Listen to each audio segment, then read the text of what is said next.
Então a gente está na região da Caná da Galileia. Essa aqui é uma igreja bizantina.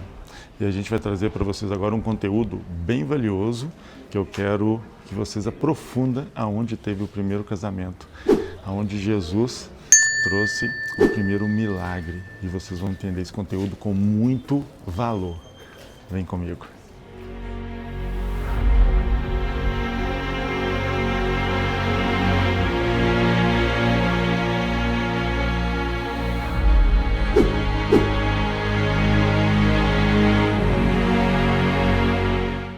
Mil. Quanto que é 180?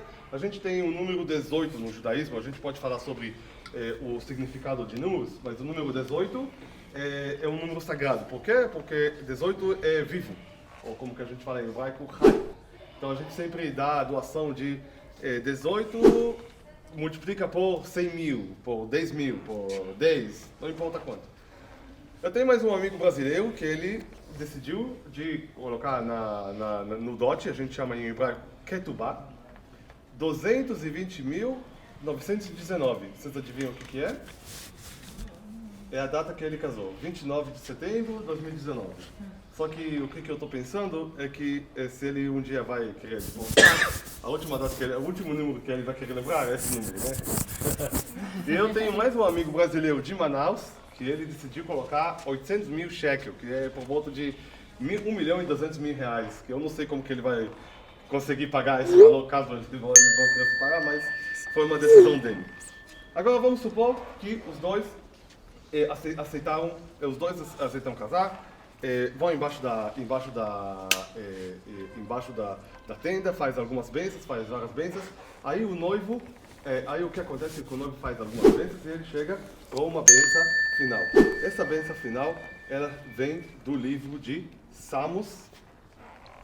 Salmos 137, eu vou tentar tirar daqui, mas diz o seguinte: juntos aos rios da Babilônia.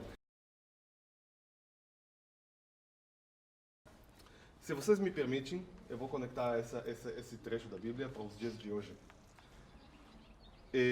Quando os nossos inimigos hoje no mundo, que infelizmente o atual presidente do Brasil apoia deles, não chamam nós de israelenses, chamam nós de sionistas. Por que sionistas? Porque eles não querem considerar que eles dizem sionista ainda é movimento, a gente não considera a criação do Estado de Israel. Eles acreditam que é uma ofensa, mas sionista, quando chama nós de sionista, se você sionista, pode ser alguém que não é judeu também, pode ser cristão sionista, pode ser cristão que acredita que o povo de Israel, o povo judeu, aqui é o lugar dele. O que é Sião? Jerusalém, ok? E depois que o noivo termina esse trecho de Bíblia, ele leva o copo de vinho, tem copo de vinho, né? E ele dá um pouco para a mulher beber. Depois que a mulher bebe, bota o copo no chão, pisa em cima do copo. Alguém já participou aqui num casamento judeu? O motivo por qual pisa em cima de um copo é para ter aquele mesmo som da destruição, derrubação do templo sagrado de judeus que foi destruído no ano 70 depois de Cristo. O mesmo templo que Jesus profetizou que ia ser destruído no livro de Lucas, capítulo 19. Okay? Quando ele fala, não vai sobrar pedra sobre pedra. Então, para ouvir aquele som, e também a gente acredita que quando você quebra alguma coisa, você está quebrando alguma coisa, você está criando outra coisa. Então, a gente está criando aqui uma nova aliança. E logo depois que pisa em cima do corpo, aí começa a grande festa, né? Vai, pastor! Como é que é? Sério? Sério aí? Aí depois que pisa em cima do corpo, tá começando a grande festa, né?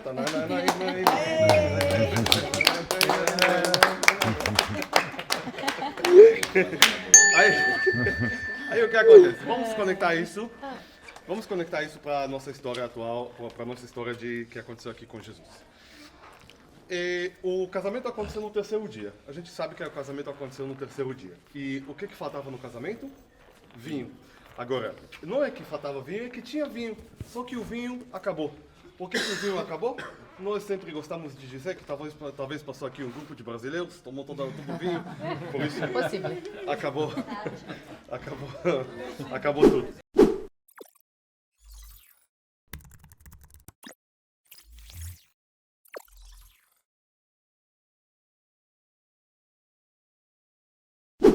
minha gente, vocês vieram para cá e vocês acreditam, vocês podem chegar aqui com aquela imagem, com aquele pensamento. Jesus ele fez milagre porque Jesus ele todo poderoso, ele pode fazer milagre, mas sempre, minha gente, em todo lugar onde a gente irá por aqui, sempre vocês vão perceber que cada milagre, cada história que Jesus faz, sempre tem uma proposta atrás dele. Sempre tem uma imagem, tem uma mensagem. Um significado, um significado. porquê. Exatamente, é. E quando Jesus faz esse milagre aqui, ele não faz ele para mostrar, eu posso fazer milagre e você não. Sempre é para tentar ajudar o outro. E o que acontece aqui nesse exato momento é que, sim, aquele ato de Jesus, quando o noivo dá um pouco de vinho para a mulher beber antes que ele quebre o copo, o que acontece é que, através do vinho, eles criam a união. E sim, quando faltava o vinho, eles não poderiam criar aquela união. E o que acontece é que Jesus, ele não vem aqui só para fazer milagre, senão é o segundo milagre que ele fez. Ele veio para salvar o matrimônio entre os dois. Porque sem aquele ato de Jesus, o casamento tinha que ser cancelado, o casal não poderia casar naquela hora, porque sem o vinho não existe casamento. Por isso que a Bíblia também conta para nós, você deixou o melhor vinho para O final. né? Para o final. Agora, quando a gente fala sobre esses líquidos que a gente consegue encontrar por aqui, então a gente tem água e vinho. Presta atenção uma coisa.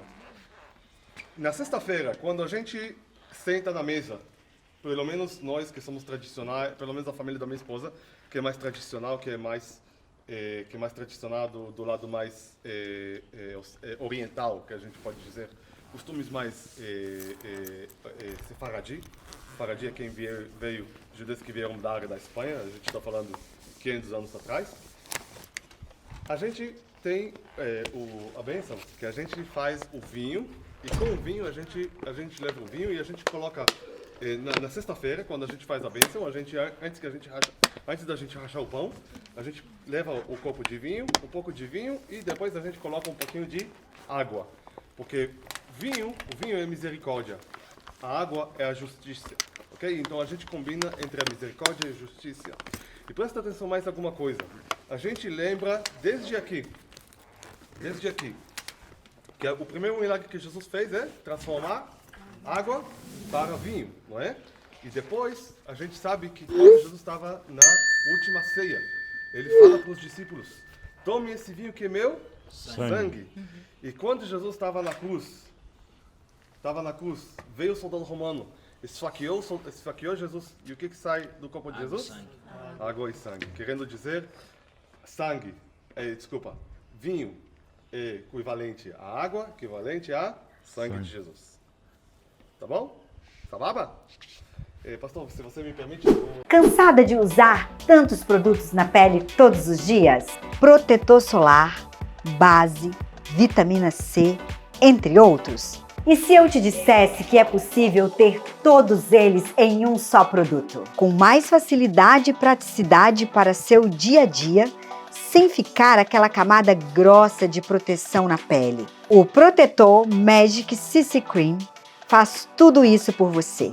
Além de tratar sua pele com vitaminas essenciais em sua composição, ele se adapta ao tom da sua pele, realizando a cobertura perfeita para a correção de imperfeições. Substitua seus vários produtos por apenas um e tenha uma pele ainda mais radiante e protegida. Compre em nosso site e confira as condições especiais. E aí o que acontece é que geralmente, Jesus é sempre a figura que está em cima. Mas aqui colocaram Jesus embaixo e a Maria em cima, porque Jesus disse aqui, ainda não chegou a minha hora. Nós vamos entrar e vamos descer para ver uma talha, que é desde a época de Jesus. Eu vou falar um minutinho sobre essa talha. No caminho a gente vai ver ruínas da primeira igreja, que é a igreja dos bizantinos. Tá bom?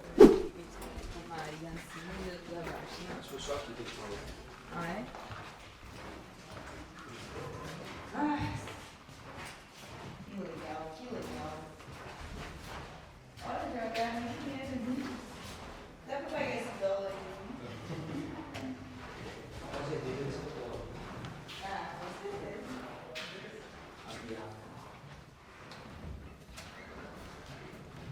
São escavações da época. Né, amor?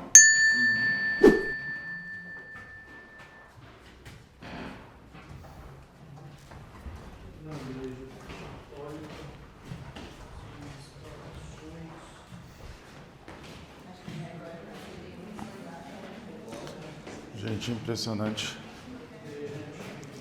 aonde aconteceu o primeiro milagre de Jesus. Água e vinho. As escavações. Isso aqui é escavações, né? Sim. Ruínas da igreja bizantina. Ruína das igrejas bizantinas? É. Na Rua dos Guajajaras, 558, conheça Confio, a maior e mais completa clínica de saúde e bem-estar especializada em transplante capilar e procedimentos estéticos de Minas Gerais. Que realmente Jesus, ele estava aqui.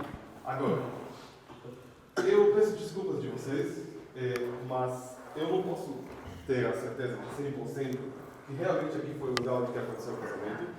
Porque eu, pessoalmente, não sei o que eu fiz na minha vida, mas o casal que casou naquele dia não me convidou para o casamento.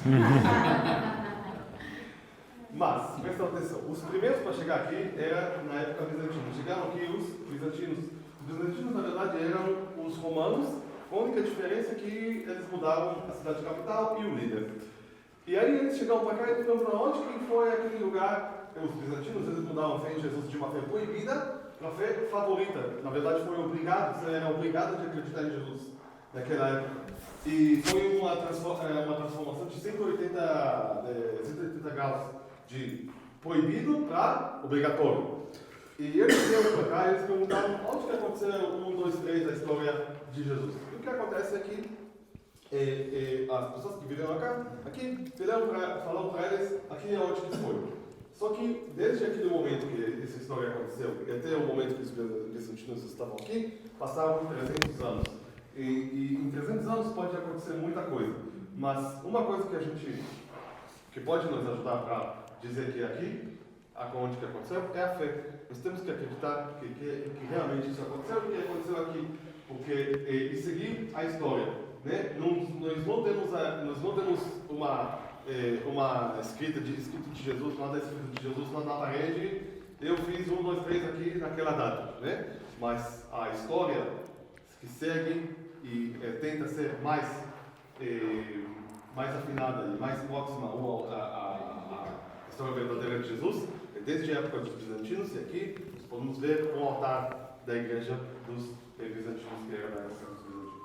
À nossa frente também pelo menos dos católicos, que isso aqui é uma das talhas que Jesus usou para fazer a transformação de água por vinho. Agora, como que pelo menos dá para saber se realmente usaram nessa talha, sim ou não, se isso foi realmente a talha de Jesus? Na verdade, que dá para fazer um teste que se chama carbono 14. Com carbono 14 você consegue levar qualquer coisa que é orgânica. Grão de tâmara, grão de uva, grão de azeite, qualquer coisa, e você pode validar ele para a época que estavam usando esse álcool orgânico naquela época. A gente não tem, claro que a gente não tem a certeza se realmente esse aqui é a talha, assim, outra vez nós temos que usar a nossa fé, só que a gente não podemos esquecer que na Bíblia está escrito que Jesus pede, por favor, ele pede, tragam as talhas para mim. E se vocês olharem essa talha,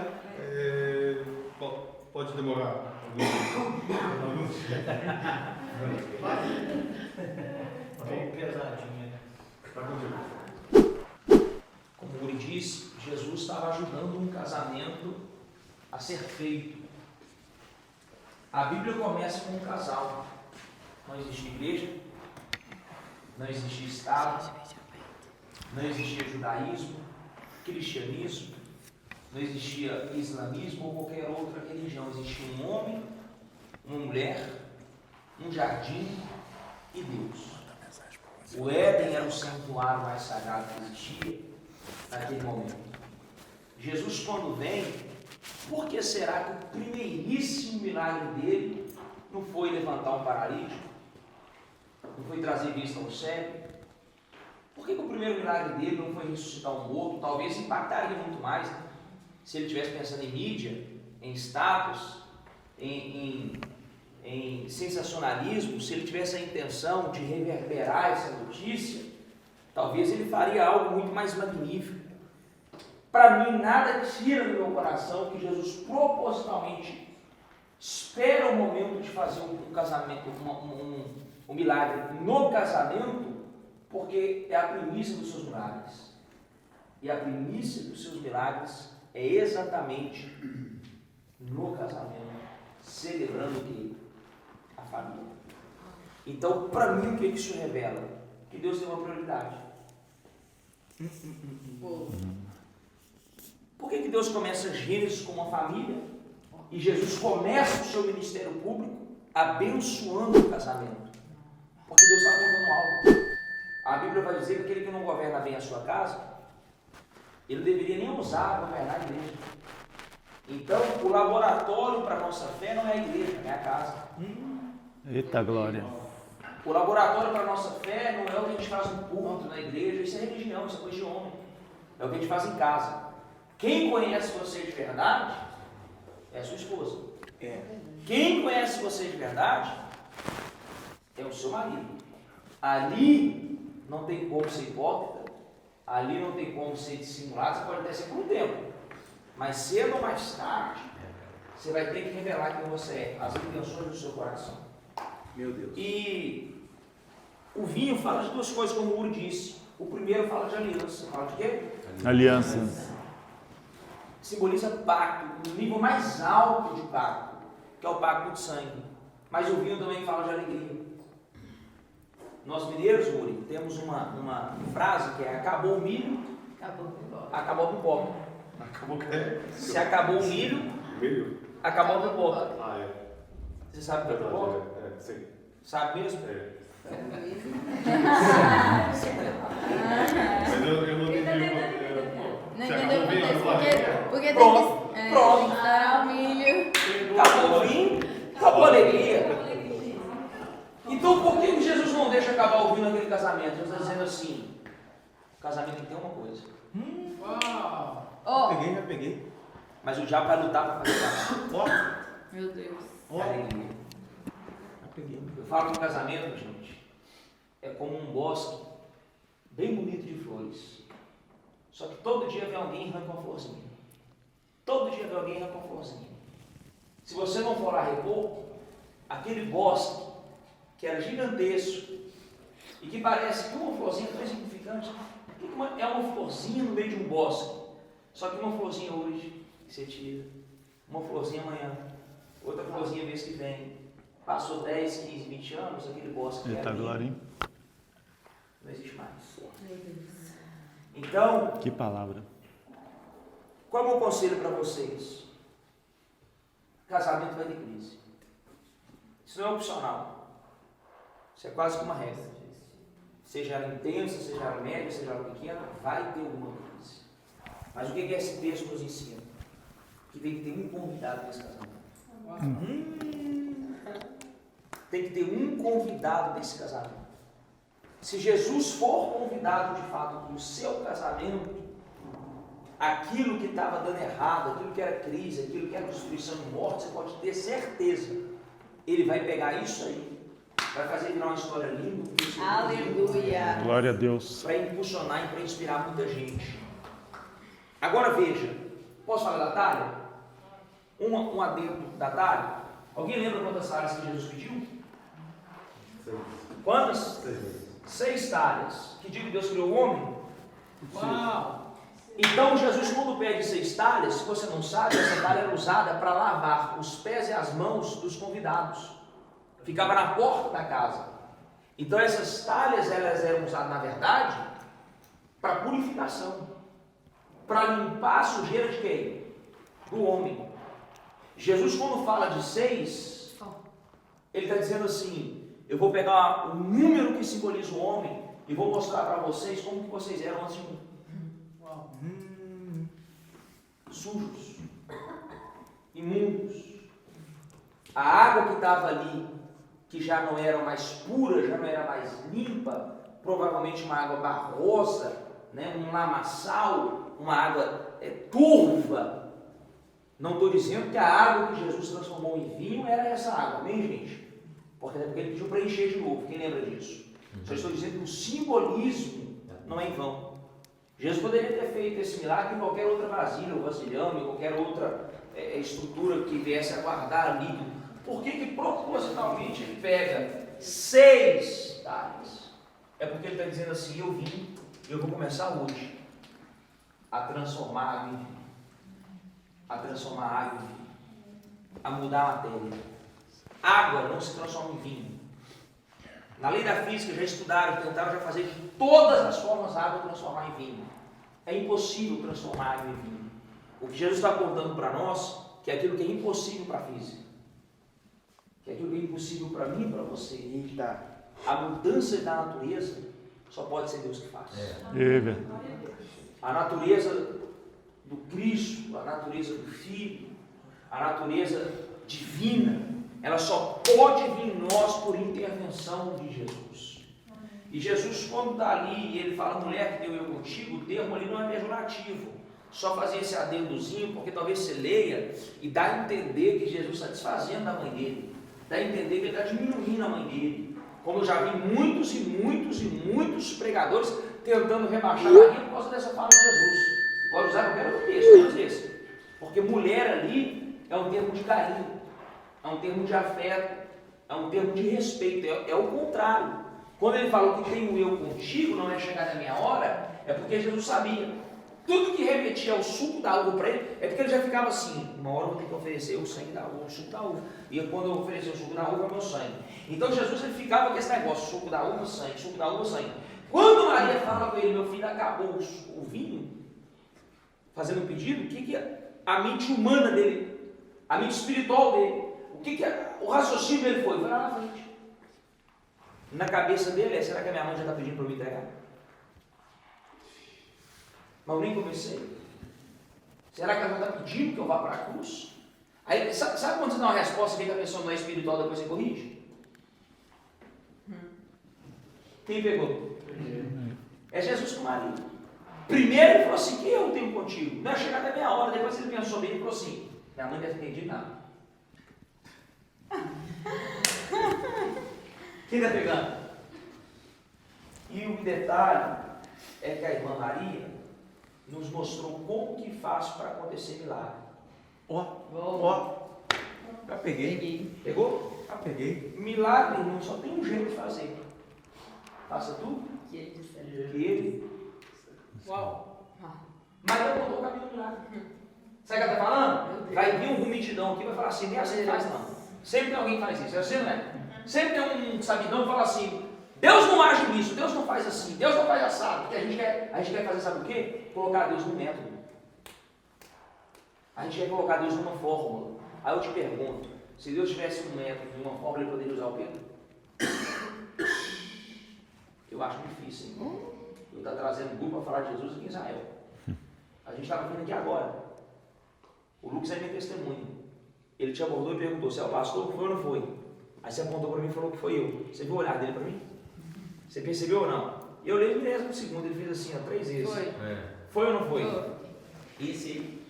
Pronto. Esse aí.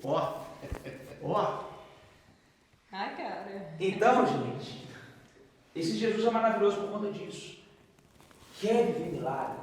Quer experimentar transformações metafísicas, transformações emocionais, transformações financeiras, transformações de qualquer outro nível? Só tem um caminho. E a Maria ensinou. Faça tudo que ele vos disser. Tem pastores que vai tentar roubar isso de você. Meu Deus. Tem religiosos que vai tentar roubar isso de você. Tem igrejas que vai tentar roubar isso de você. O meu conselho para você, que é o que eu sigo, e é por isso que muita gente não gosta de mim. Eu faço tudo aqui que Jesus manda.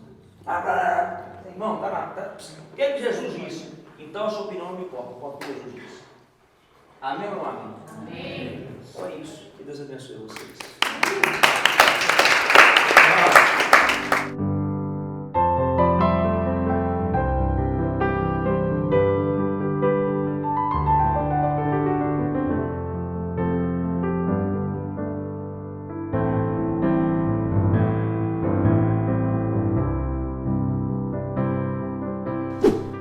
Estamos aqui dentro da igreja bizantina, onde vocês estão vendo aqui as escavações que estão sendo descobertas, da onde veio o primeiro milagre de Jesus Cristo. E como vocês viram dentro da palavra que o pastor Pedro trouxe agora, o que é de mais valioso que nós temos é o matrimônio. Então aqui nos traz de uma maneira muito valiosa para quem busca o entendimento dentro da palavra, para quem busca viver a palavra com muita clareza, o nosso passado.